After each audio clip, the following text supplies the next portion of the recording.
Eğer Sovyetler Birliği dağılmasaydı nasıl olurdu? Bir devlet olabilmek için ne gerekiyorsa her şeyleri mevcut. You're very welcome here. And yes, don't be afraid. Buraya gelirken biraz YouTube'dan baktım. Bazı bilgiler gördüm orada. Fakat buraya geldiğim vakit o bilgilerin yanlış olduğunu öğrendim. Merhaba dünya alem.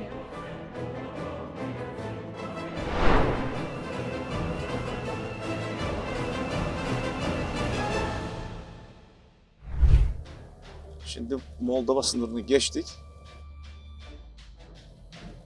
Tampon bölgeye giriyoruz şu an. Az ileride de gözüküyor buradan. Bakalım oradan nasıl geçeceğiz. Evet, sınıra geldik. Tabii sınırlarda fotoğraf çekmek veya kamera yasak olduğundan dolayı bu şekilde arabanın içerisinden çekmeye çalışıyorum. Tamam, burada dikkatli ol. Akşam 22-13'e kadar burada kalma iznimiz var.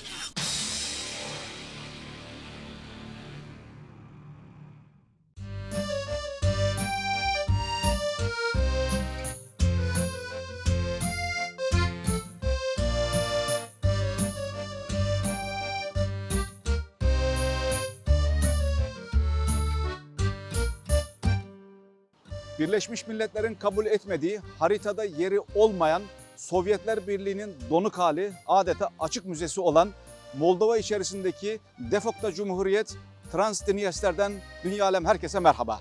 Bu tuhaf ülkeyi dünyada pek bilen yoktur, bilenler de merak ediyorlar. Açıkçası ben de merak ediyordum, ilk defa geldim, merakımı gidermiş olacağım. Aslında şöyle düşünebiliriz, eğer Sovyetler Birliği dağılmasaydı ve günümüze kadar gelmiş olsaydı nasıl olurdu sorusunun cevabını tam olarak bulacağımız tek yer burası. Şu an başşehir Trabzon'dayız, burayı gezeceğiz. Bu ilginç ülkeyi gezdikten sonra yine bu topraklarda bulunan çok özel bir yere, sürpriz bir yere sizi götüreceğim. İzlerken göreceksiniz, hazırsanız başlayalım.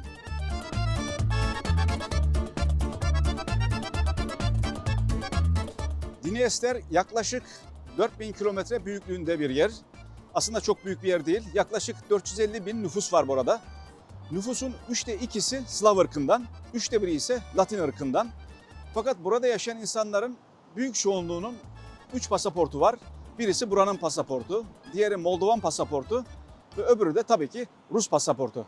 Fakat kendi pasaportları, yani Transdniester'den almış oldukları pasaport dışarıda herhangi bir şekilde işe yaramadığından dolayı dışarıya diğer pasaportlarla çıkıyorlar.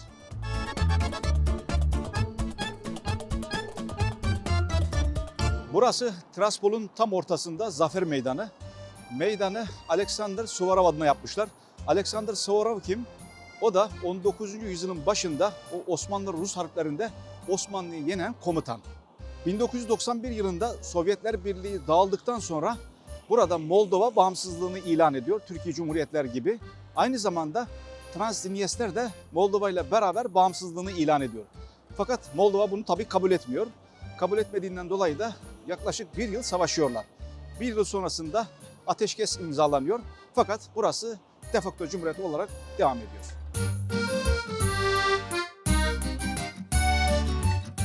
Transdniester'i dünyada kabul eden sadece 3 tane ülke, daha doğrusu ülkecik var. Abhasya, Güney Ossetya ve Dağlık Karabağ. Fakat bunlar da Birleşmiş Milletler'in tanıdığı ülkeler değil. Dolayısıyla siyasi anlamda diyebiliriz ki dünyada Transdniester'i tanıyan hiçbir ülke yoktur.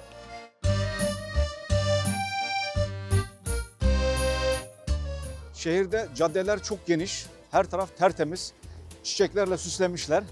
Sanki bir anlamda şunu diyorlar, bak biz bu kadar güzel bir ülkeyiz, artık bizi tanıyın, bağımsızlığımızı tanıyın ve bu şekilde biz de dünya ülkeleri arasına girelim. Rusya buraya ciddi anlamda yatırım yapıyormuş. Yani büyük fonlar veriyor buranın güzelleşmesiyle ilgili. Belki de burayı bu eski Sovyetler Birliği'nin bir aynası gibi, bir müzesi gibi gördüğünden dolayı buradan dünyaya o eski günlerini hatırlatıyor olabilir.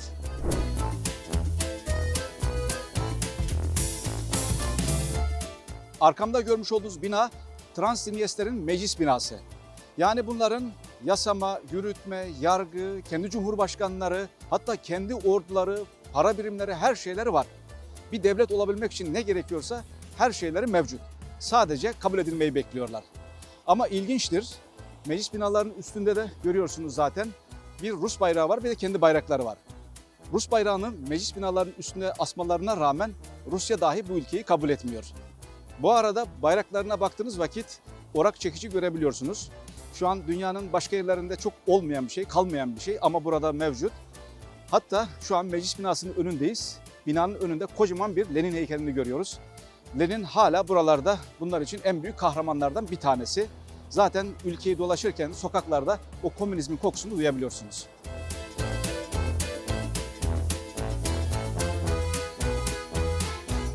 Well, I don't know from where to start. I think very nice people live here.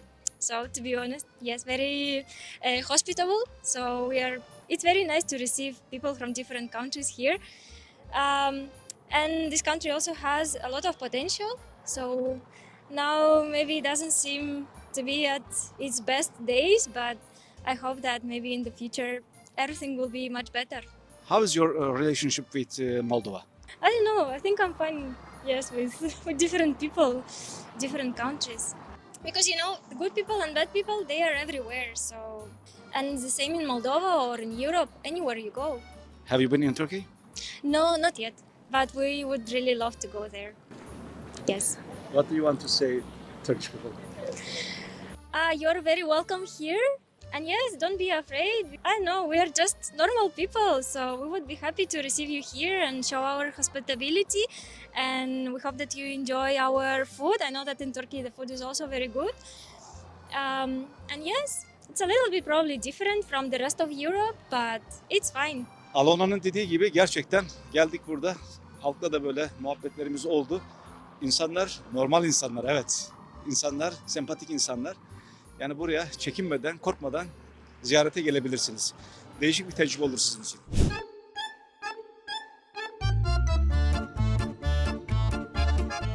Yine şehrin böyle merkezinde gezerken şehrin tam merkezinde şehitlik koymuşlar. İkinci Dünya Savaşı'nda ölenlerle ilgili bir şehitlik burası. Şurada hemen bir tank var. Bu tank işte Rusların Almanlara karşı savaşan tankları, yani Hitler'i durduran tanklardan bir tanesi. Burası İkinci Dünya Savaşı'nda ölen insanlar, işte onların mezarlıkları. Şu ileriki kısım da, orası da 90 ile 92 arasında Moldovalılarla yapmış oldukları o bağımsızlık savaşında ölen insanlar adına yapılmış olan anıt.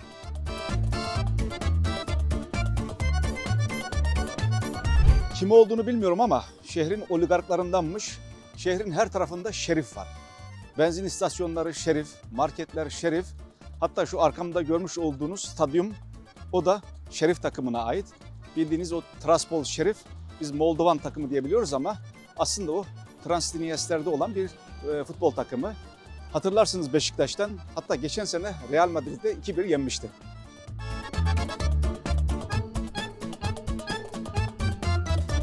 Yine şehirde güzel parklardan bir tanesine geldik. Bu arkamda görmüş olduğunuz abla Yekaterina. Rusların en büyük kraliçesi. Fakat aslı Almanmış. Bunu da bu arada ifade etmiş olayım. İşte şehri 1792 yılında bu abla kuruyor. Şimdi parkta gençlerle şehirlerini konuşacağız. Bakalım bize neler söyleyecekler. Türkiye'den geldim. Yani burayla alakalı olumsuz da çok şey duydum ama burada şehri çok güzel buldum. Очень красивый город на самом-то деле. Не знаю, что плохого вы могли рассказать об этом, потому что очень душевный, так скажем. Уютно. Да, уютно. очень. Avrupa'ya gitmek istiyorlar mı? На самом-то деле, да, потому что с нашими ценами, нашими зарплатами здесь немножко такое на весы можно поставить. Ну так, было бы неплохо, здорово, посмотреть все равно хочется.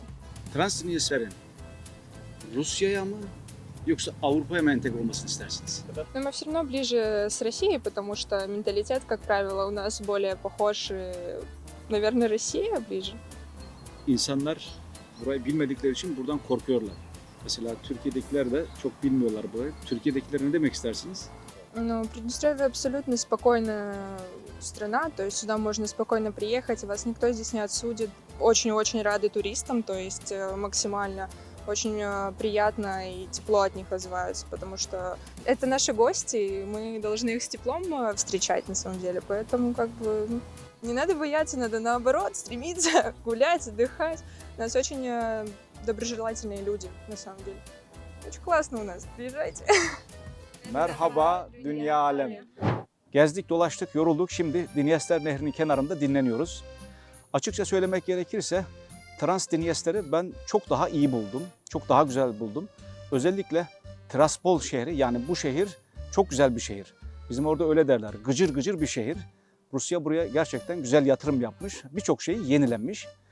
Bu arada Tiraspol ismi de Katarina bu şehri kurarken Tiras nehrin ismi, polis de şehir demek. Tiraspol şeklinde de bu şehrin ismini bu nehirden koymuş. Bu arada buraya gelirken biraz YouTube'dan baktım. Bazı bilgiler gördüm orada. Fakat buraya geldiğim vakit o bilgilerin yanlış olduğunu öğrendim. Onları da burada düzeltmek istiyorum. Birincisi, buranın fas fakir olduğunu söylüyorlar. Ama burası öyle bir ülke değil. Bir Moldova'dan veya bir Bulgaristan'dan çok farkı yoktur. Hayat standartları fena değil yani. İkinci olarak burada yaşayan bütün insanlar 3 kategoride farklı farklı devletten maaş aldıkları, memur maaşı aldıklarını söylüyorlar. Öyle bir durum da yok burada. İnsanlar eğer devlette çalışıyorsa devletten maaş alıyorlar.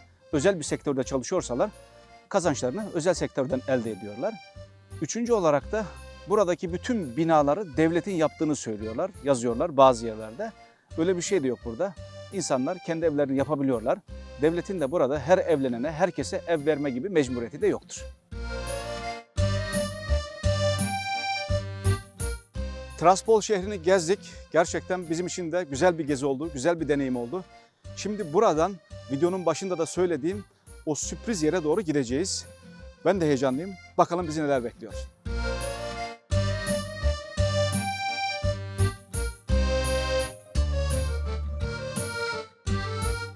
Bender şehrine geldik. Burası 120 bin nüfusu olan bir şehir. Bender deyince sizin de aklınıza mutlaka gelmiştir. Osmanlı'nın en kuzeydeki olan kalesi Bender Kalesi'nin bulunduğu yer burası. Bender Kalesi'ni 1792 yılında Ruslar Osmanlı'dan alıyorlar ve o almaların anısına da bu zafer tagını yapıyorlar. Şehre girdiğiniz vakitte bu kapı sizi karşılamış oluyor. Şimdi buradan işte o muhteşem Bender Kalesi'ni görmeye gidiyoruz.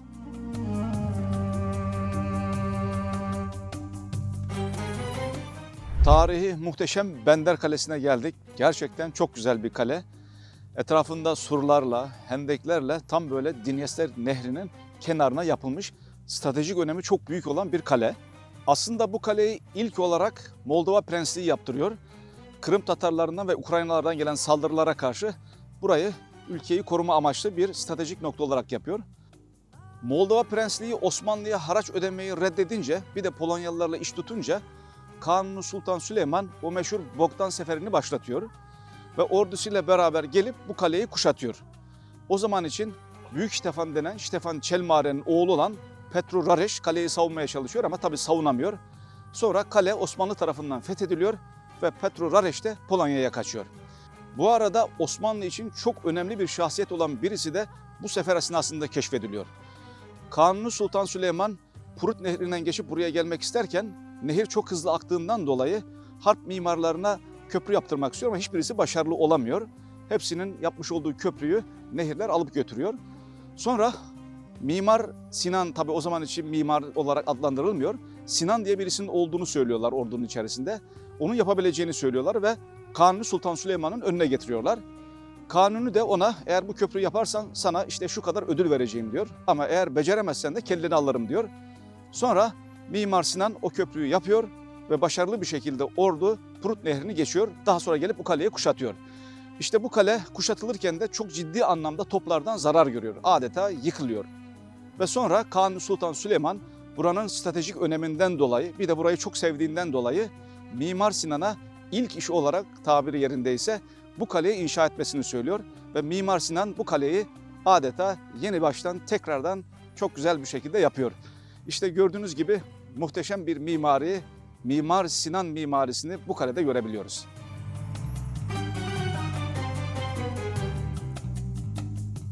Eskiden askerlerin talim gördüğü bu geniş mekanda şimdi sahne kurmuşlar. Akşamları burada konserler verip eğlence yapılıyormuş. Savaşmayalım, eğlenelim. Dünya mirası olan bu kaleye Avrupa Birliği de yatırım yapıyor. Onlar da restore ediyorlar. Daha önce Türkiye restore etmiş fakat biraz orijinalinden uzak olduğundan dolayı şimdi Avrupa Birliği tam orijinaline göre restore ediyor. Mesela şurası yapılmış fakat kulenin çatısı tuğladan. Normalde orijinali kulenin çatısı ahşaptanmış. Şimdi yeni yapılanlar Avrupa Birliği'nin restore ettiklerinde ise kulelerin çatıları ahşaptan.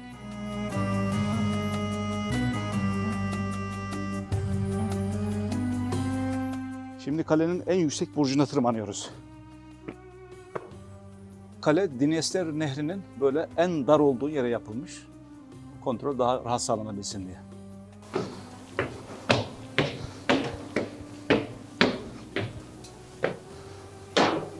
Çıkarken nefes nefese kaldık ama manzara gerçekten çok güzel. Burada böyle burçların üzerinde rüzgarda vurunca aklıma bir beyit geldi. Surda bir gedik açtık, mukaddes mi mukaddes, ey kahpe rüzgar artık ne yandan esersen es. Osmanlı'nın kuzey sınırlarına kadar çıktık. Burada muhteşem 700 yıllık Bender Kalesi'ni gezdik. Arkamda görmüş olduğunuz Dniester Nehri, onun ötesi manasında Trans-Dniester bölgesini gezdik. Rusya'dan kalıntı bir devlet olarak. Programımız burada bitiyor. Bizi sabırla izlediğinizden dolayı ben çok teşekkür ediyorum. Eğer hala abone olmadıysanız, abone de olursanız sevinirim. Bir dahaki programda görüşmek üzere. Dünya alem, hoşça kalın.